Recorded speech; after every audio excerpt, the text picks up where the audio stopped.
Selamat datang di dunia novel. Kultivator Junior, mari kita lanjutkan kultivasi berikutnya di Martial God Asura volume 10. Terima kasih Mimin ucapkan bagi yang sudah memberikan dukungan via Saweria dan Super Thanks-nya. Semoga Mimin tetap semangat untuk terus update Martial God Asura. Episode 6211. Bagaimanapun, saya sudah terbiasa. Kakak, kamu baik-baik saja? Jika tidak, keluarlah. Kakak sedang menungguku. Xiao Yuer menatap kakaknya dengan rasa jijik di bibirnya, tapi matanya penuh kekhawatiran. Dia sebenarnya takut kakaknya tidak akan bisa mendukungnya, dan dia tidak ingin Xianhai Xiaoyu terlalu enggan. Bagaimana kalau kamu pergi dulu dan aku akan menunggu? Saat ini, keringat dingin mengucur di wajah Xianhai Xiaoyu. Meskipun dia berusaha sekuat tenaga untuk bersikap seolah-olah tidak ada yang salah, tubuhnya tetap bereaksi. Adapun Xiao Yuer, dia tidak pergi. Dia biasanya bertengkar, tapi dia secara alami peduli pada kakaknya sendiri. Saudara Xiaoyu, kami tidak sedang terburu-buru, kamu bisa beradaptasi dengan lambat. Suara Chu Feng terdengar lagi, tapi tidak datang dari kejauhan. Itu adalah Chu Feng yang kembali. Chu Feng juga sedikit khawatir tentang Xianhai Xiaoyu. Saudara Chu Feng, aku baik-baik saja. Kamu masuk dulu. Xianhai Xiaoyu memaksakan senyum. Jangan khawatir, senior itu telah menunggu selama puluhan ribu tahun, dan ini belum terlambat. Kata Chu Feng sambil tersenyum. Xianhai Xiaoyu juga tersenyum, dan dia mengerti bahwa Chu Feng juga mengkhawatirkannya. Namun untungnya, bakat Xianhai Xiaoyu juga luar biasa. Meski tidak jenius seperti Chu Feng dan adiknya, ia tetap jenius di antara para jenius. Dia dengan cepat beradaptasi dengannya. Meski keringat dingin di wajahnya masih ada, keringat dingin tidak lagi keluar, dan wajahnya tidak lagi pucat.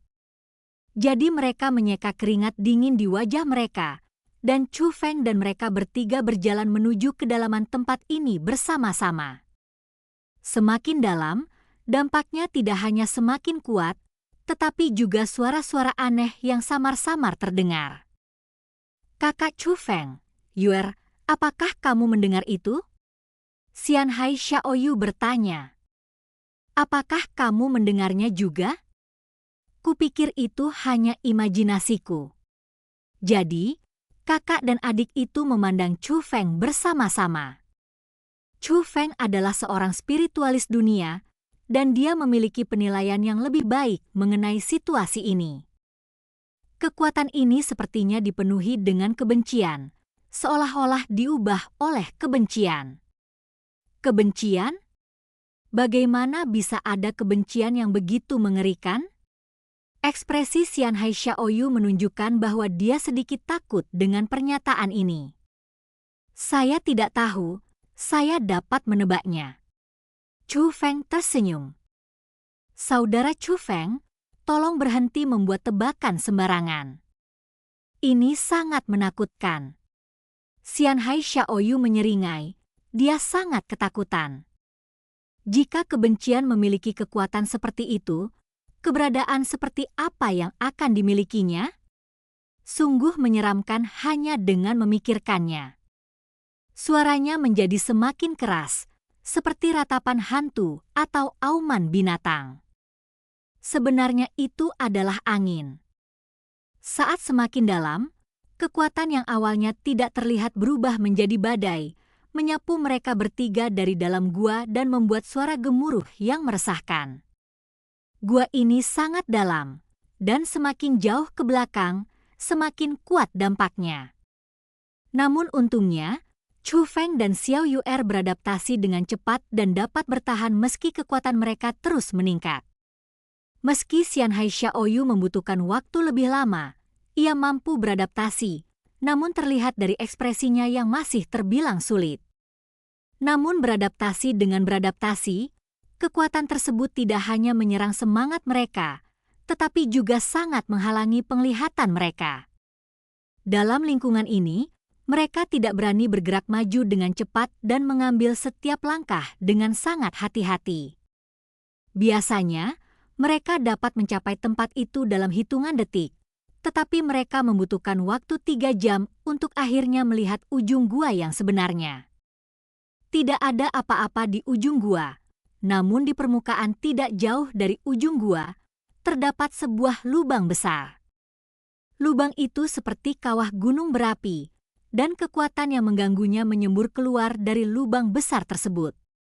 Di udara di atas lubang besar, sebuah bejana tembaga berkarat digantung, memancarkan aura kuno. Di atas tanah tak jauh dari lubang besar tersebut, terdapat sebuah tongkat perunggu tergeletak di atas tanah. Tongkat perunggu ini juga tertutup karat dan memancarkan suasana kuno. Itu seharusnya adalah senjata sihir terlarang yang disebutkan oleh Ji Shanxian, dan tongkat kerajaan yang dapat menghancurkan senjata sihir terlarang tersebut. Saudaraku, bisakah kamu mengambilnya dari udara? Xiao Yu'er khawatir kontak dekat akan berbahaya. Lagi pula, senjata sihir terlarang itu pada pandangan pertama tidaklah sederhana. Bahkan jika sebagian besar kekuatannya sekarang telah habis, ia mungkin dapat menjebak orang-orang itu yang cukup untuk menunjukkan bahwa kekuatan senjata sihir terlarang ini lebih kuat dari mereka.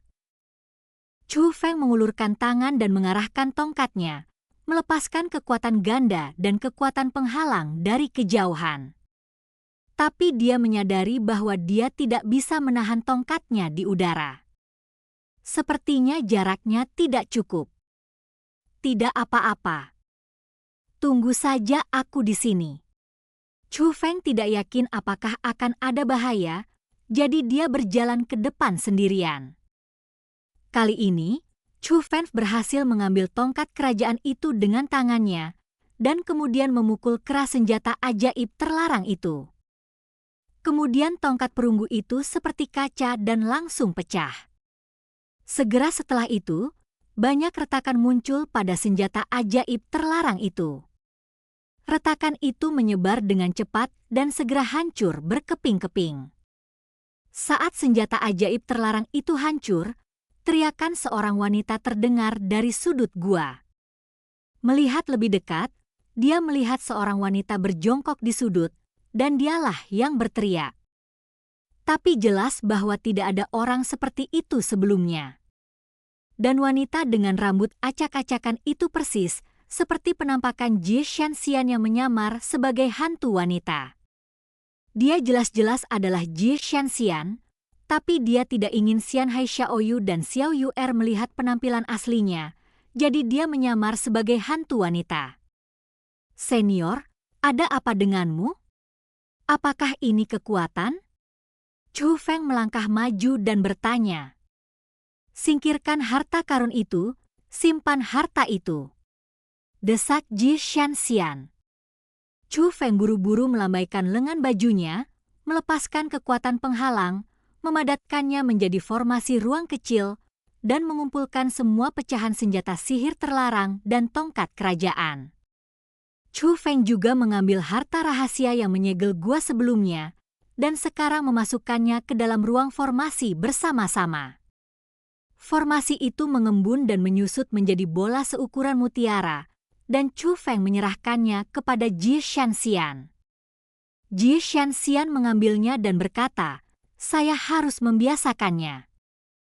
Kekuatan ini terlalu kuat." Dia menceritakan alasannya. Seperti yang diharapkan Chu Feng, dia sangat kesakitan karena dia tidak dapat menahan kekuatan di sini. Ji Shanxian yang menyeringai melirik ke arah Chu Feng, lalu ke Xiao Yu'er dan Xian Hai Xiaoyu. Apakah kalian semua baik-baik saja? Dia sebenarnya terkejut. Bagaimanapun, dalam penilaian sebelumnya, hanya Chu Feng yang bisa mencapai titik ini, dan kemungkinan Xian Hai Xiaoyu dan Xiao Yu'er sangat rendah. Oleh karena itu, kinerja Xian Hai Xiaoyu dan Xiao Yu'er jauh melebihi penilaiannya. Baiklah, senior, Tidak ada yang salah dengan mereka. Saya sudah beradaptasi, tapi saya masih berhasil sampai di sini. Mendengar ini, Ji Shanxian mengatupkan giginya dan berhenti berteriak, tapi dia juga tidak berbicara. Melihat wajahnya yang terdistorsi dan tubuhnya yang bergetar semakin hebat, Chu Feng tahu bahwa rasa sakitnya belum berkurang. Setelah beberapa saat, Ji Shanxian bertanya kepada Xian Hai Xiaoyu, "Bisakah kamu benar-benar beradaptasi?" Terlihat dari ekspresi yang semakin menyakitkan karena dia tidak bisa beradaptasi sama sekali dengan kekuatan tersebut. Bagaimanapun, aku sudah terbiasa. Xian Hai Xiaoyu merentangkan tangannya, terlihat sedikit sombong. Bagaimanapun, Xian Hai Xiaoyu tidak hanya seorang jenius di mata orang lain, tetapi dia juga menganggap dirinya jenius sejak kecil. Menurutnya, wajar jika orang lain tidak bisa melakukan apa yang bisa dia lakukan. Dan cerita pun berakhir. Sampai jumpa di cerita berikutnya dari Martial God Asura di dunia novel.